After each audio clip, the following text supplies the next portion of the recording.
샬롬. 오늘은 마태복음 16장 말씀을 함께 공부합니다. 16장은 마태복음을 공부할 때 가장 중요한 장이라고 할 수 있습니다. 예수님의 사역의 방향을 바꾸는 전환점이 되기 때문에 그렇습니다. 16장을 중심으로 이 앞은 예수님이 누구냐에 초점이 되어져 있습니다. 그래서 예수님의 이적이 많이 나오고 예수님의 천국 메시지가 많이 등장하지요. 그래서 예수님이 과연 누구인가 여기에 답을 주려고 하는 것이 이 16장 앞부분이라고 한다면 16장을 중심으로 그 이후부터는 예수님이 이 땅에 왜 오셨는지에 그 포커스를 맞추고 있습니다. 그래서 16장 중심으로 그 이후부터는 예수님의 죽음과 부활에 대한 예수님의 메시지가 많이 등장을 합니다. 그러면 무엇을 계기로 16장 중심으로 이런 변화가 있었을까요? 그것은 바로 예수님이 누구인지에 대한 정확한 신앙 고백이 있었기 때문에 그렇습니다. 그래서 16장은 베드로의 신앙 고백으로 그 중심을 이루고 있지요. 베드로의 신앙 고백, 그래서 대신고라고 합니다. 우리 신앙도 마찬가지입니다. 이런 신앙 고백이 정확히 있기 전까지는 주님께서 예수님이 나의 구세주이심을 보여주시기 위해서 삶 가운데 많은 이적과 또 우리가 경험하지 못했던 많은 영적인 부분들을 경험하게 하시지요. 그런데 예수님이 나에게 구세주로 또 나의 하나님으로 또 하나님의 아들로 메시아로 신앙 고백을 한 이후부터는 주님이 어디로 우리를 데리고 가기를 원하시냐면 나와 함께 십자가로 가자고 하는 그 방향으로 우리를 이끌어가기를 원하십니다. 그래서 우리 인생에 이 16장이 꼭 필요하지요. 베드로의 신앙 고백이 가장 중요합니다. 여러분 혹시 이 신앙 고백이 있으십니까? 신앙생활하면서 이런 신앙 고백을 하신 적이 있으십니까? 하신 적이라는 그 말 표현도 좀 잘못됐습니다. 그 신앙 고백이 지금 있습니까가 더 중요하겠지요. 지금 현재 그 신앙 고백과 함께 살고 계십니까? 아니면 아직 주님에 대한 신앙 고백을 하지 못하고 있습니까? 그 중심에 우리가 어디에 있는지를 보셔야 되고, 우리가 신앙 고백을 한 이때로부터 우리 주님은 우리를 십자가 위로 우리와 주님과 함께 가기를 원하신다라고 말씀한다는 거죠. 자, 1장부터 15장까지 장제목을 통해서 마태복음을 한번 전체적으로 복습을 해보겠습니다. 1족탄, 2장 이동하는 돈번 박사, 3장 세례 요한이죠. 4장 사시입니다. 시험이죠. 예수님의 시험입니다. 5장부터 7장까지는 산상수훈이 나오죠. 5장은 팔복이 나옵니다. 6장은 유에게 주는 주기도문이 나오죠. 7장은 황금치라는 장, 그래서 황금률이 나옵니다. 8장과 9장은 10개 이적이 모여 있고요. 10장은 열어야겠죠. 모여 전도문을 열어야 되는 거니까 파송설교가 나옵니다. 11장은 세례요한의 일일이 질문하는 질문의 장이고요. 12장은 안식일날 시비 거는 장입니다. 안식일 논쟁 사건이 나오지요. 13장은 천국 열쇠가 있습니다. 그래서 천국 비유가 나오지요. 열쇠가 필요합니다. 13장 열쇠. 그래서 천국 비유가 나오지요. 14장은 식사하는 장입니다. 오병이어 사건이 나오지요. 15장은 손 씻으시오 이렇게 오셨지요. 전결법 논쟁입니다. 이 장로의 전통을 따랐던 그들이 장로의 전통을 따라 손을 씻지 않고 음식을 먹는 제자들에게 통해서 예수님한테 논쟁을 하는 장면이 정결법 논쟁입니다. 그래서 15장은 손 씻으시오라는 메시지로 우리가 15장을 기억하시면 되고요. 16장은 인류를 위한 신앙 고백이 나옵니다. 16장이니까요. 우리 온 인류를 위한 베드로의 신앙 고백, 배신고가 나옵니다. 이렇게 외우시면 되시겠지요. 자, 16장의 첫 부분에 바리새인과 사두개인들이 와서요. 예수님을 시험합니다. 그래서 무엇을 요구하냐면 하늘로부터 오는 표적을 보여달라고 청합니다.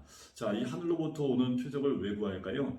구약에 보면 하늘로부터 오는 표적의 대표적인 것이 모세의 만나입니다. 그리고 여호수아의 해와 달을 멈추게 했던 사건이지요. 그리고 사무엘을 통해서 뇌성과 비를 내리게 했던 사무엘상 7장에 나오는 사건들입니다. 그러니까 하늘에서 오는 표적을 구하는 것, 하늘로부터 오는 표적을 구하는 것은 예수님이 하나님께로 온 분 맞냐, 또 메시아가 맞는지를 한번 점검해 보려고 하는 질문입니다. 그때 2절과 3절을 통해서 주님이 말씀하십니다.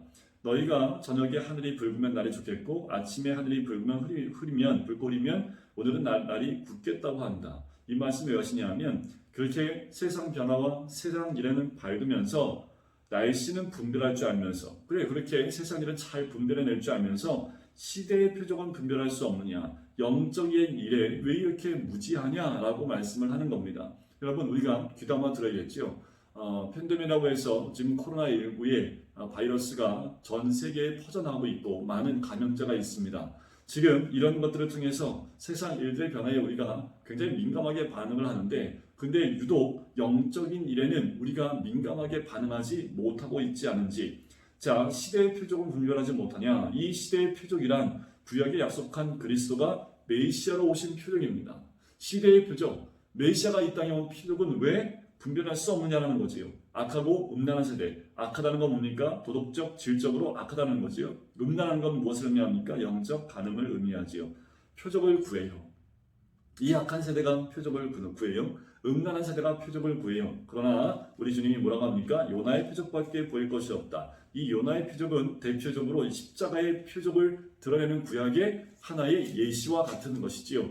이 요나의 표적밖에는 보여줄 표적이 없다라고 말씀하고 그들을 떠나가십니다. 그리고 5절에 가면 이제 제자들이 건너편으로 갈새, 이 건너편은 벳세다로 추정이 됩니다. 자, 그런데 뭘 잊었습니까? 5절에 보니까 떡 가져가기를 잊었습니다. 제자들의 온통 관심이 어디에 있어요? 떡에 있는 것을 5절에서 이미 알려주고 있지요. 그때 예수님이 말씀하십니다. 삼가 바리새인과 사두개인의 누룩을 주의하라.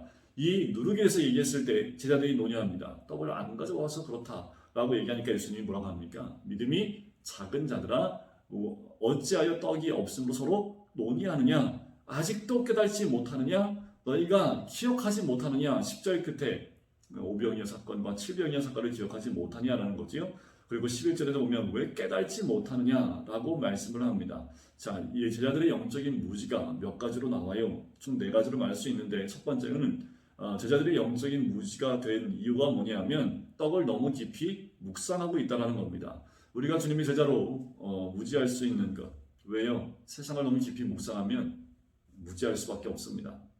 떡을 너무 깊이 생각하면 이룰 수 있다는 거죠. 자, 두 번째는 믿음이 부족하기 때문이다 라고 믿음이 작은 자들이라 라고 하지요.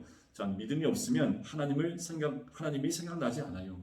믿음이 작기 때문에 하나님을 더 생각하지 못한다는 거지요. 사람이나 물질이 생각이 난다는 겁니다. 여러분들 믿음 가운데 있으면 하나님을 더 깊이 바라보고 또 하나님을 더 깊이 묵상할 텐데 믿음이 없으니까 하나님 대신 사람이나 물질을 생각하게 된다는 거죠. 여러분들 혹시나 우리가 영적인 무지 가운데 이렇게 하나님을 생각하지 않고 세상을 생각하고 있지는 않습니까? 믿음이 없는 이유가 뭘까요? 의심하기 때문입니다. 자, 세 번째는 예수 그리스도께서 하신 일을 기억하지 못하기 때문이죠. 10절에 나오죠. 기억하지 못하느냐?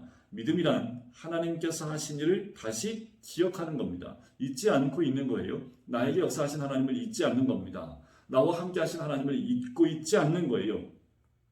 신앙은 하나님이 우리에게 베풀어 주셨던 사건을 성령을 통하여 회상하는 것, 그것이 신앙입니다. 나와 함께 하셨던 하나님이 지금도 함께 하시고 앞으로도 함께 하실 것을 찬양하며 또 영광 돌렸던 것이 시편의 대부분의 찬양 아니겠습니까? 네 번째의 무지는 뭐냐면 예수 그리스도의 말씀을 깨닫지 못했습니다. 11절에 보면 깨닫지 못하느냐라는 거지요. 말씀을 깨닫지 못하니까 영적으로 무지할 수밖에 없는 겁니다. 여러분, 이 제자들의 영적 무지는 이 4가지입니다. 첫 번째, 떡을 너무 깊이 생각했고요. 두 번째, 믿음이 부족했고요. 세 번째는 예수 그리스도가 하신 일을 망각 잊고 있었다는 거고, 네 번째는 예수 그리스도의 말씀을 깨닫지 못했다는 겁니다.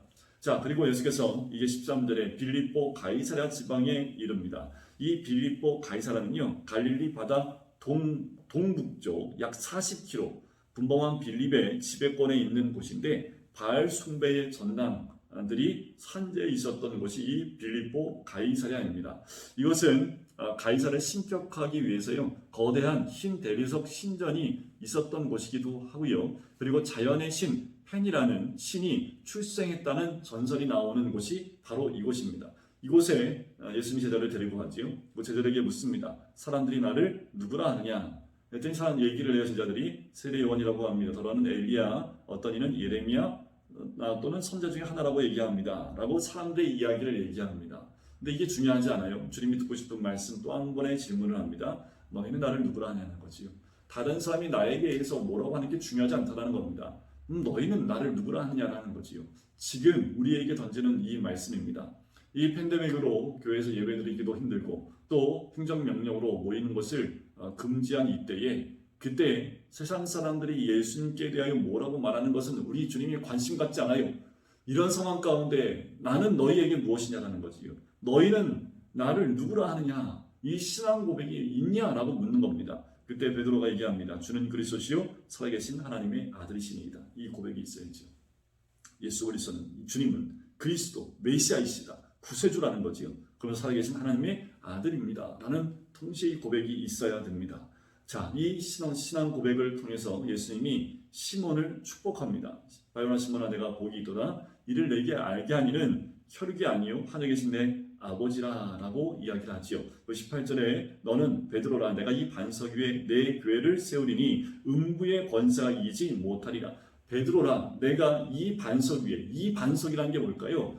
베드로 이름의 뜻이 반석이에서 베드로 이름 위에, 베드로라는 사람 위에 교회를 세우겠다는 얘기입니까? 바로 여기서 말하는 이 반석이라는 것은 베드로의 신앙 고백을 의미합니다.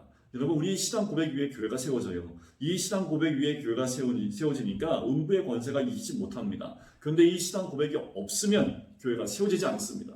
우리 신앙의 가장 중요한 것은 이 신앙 고백이 우리 삶 가운데 반석처럼 있어야 된다는 거지요. 그래야지 교회가 든든하게 세워진다는 겁니다. 그리고 내가 천국 열쇠를 내게 주겠다고 합니다. 자, 천국 열쇠는 뭡니까? 천국 열쇠의 주인이 예수 그리스도 천국 열쇠의 주인인데, 예수 그리스도를 통하지 않고는 아무도 천국에 들어갈 수 없다는 뜻을 의미하는 거지요. 자, 내가 땅에서 무엇이든지 매면, 여기서 내가 누굽니까? 문맥상 베드로라고 볼 수 있지만 여기서 말하는 내가는 바로 이 신앙 고백을 하는 하나님 백성 모두를 의미합니다.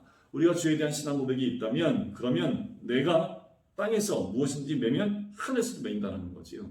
우리 삶 가운데 주님에 대한 이 신앙 고백이 분명히 있어야 될 줄 믿습니다. 자, 이 신앙 고백을 이야기하고 난 다음에 예수님이 21절, 이때로부터 이제 순환 예고를 하십니다. 예수님이 십자가에 죽으시고 부활하시는 그 내용을 비로소 21절 끝에 비로소 나타내십니다. 주님이 이 말씀을 정말 하고 싶으셨다는 거지. 비로소 이 말씀을 하시면서 내가 이 땅에 왜 왔는지에 대해서 순환 예고를 처음으로 하십니다. 그때 베드로, 아주 이 신앙 고백을 통해서 천국 열쇠까지 소유했던 베드로가 22절에 뭐라고 합니까? 예수를 붙들고 항변해요. 주여 그리 마옵소서, 이 일이 결코 죽게 미치지 아니하리이다. 자, 여기서 항변한다는 말은 꾸짖는다는 의미가 있습니다. 그리고 꾸짖고 반대한다는 의미가 있어요. 그러니까 그렇게 말씀하신 예수님을 혼낸다는 것, 꾸짖는다는 거죠. 그렇게 하시면 안 된다라고 이해합니다. 그때 예수님이 베드로 얘기하지요. 사탄아, 내 뒤로 물러가라는 거지요. 얼마 전에 천국 열쇠를 받은 사람이었는데, 단 몇 분 전에는 천국 열쇠를 받았는데 지금은 어때요? 사탄이 되어져서 예수 그리스도의 뒤로 물러가는 신세가 됐습니다. 왜 그럴까요? 너는 나를 넘어지게 하는 자인데 왜요? 내가 하나님의 일을 생각하지 아니하고 도리어 사람의 일을 생각하는도다. 사람의 일을 생각하는 것이 사단의 일입니다. 우리 모두는 하나님의 일을 생각해야 될 줄 믿습니다. 그러면서 제자 도에 대해서 말씀하시죠. 24절입니다. 누구든지 나를 따라오려거든 자기를 부인하고 자기 십자가를 지고 나를 따를 것이니라. 참된 제자도를 얘기하십니다. 첫 번째는 뭐예요? 자기를 부인하는 길입니다. 문제가 되는 것은 환경이 아닙니다. 바로 우리 자신입니다. 외부에 일어난 환경들이 아닙니다. 그 문제는 다 우리 내면에 있는 거지요. 결정적인 걸림돌이 뭐라고요? 환경이 아니라는 거예요. 사건이 아닙니다. 결국 나입니다. 옛사람의 죽음을 뜻하는 거예요. 자기를 부인하라는 것은 내 옛사람 죽고 새사람이 되는 것을 의미합니다.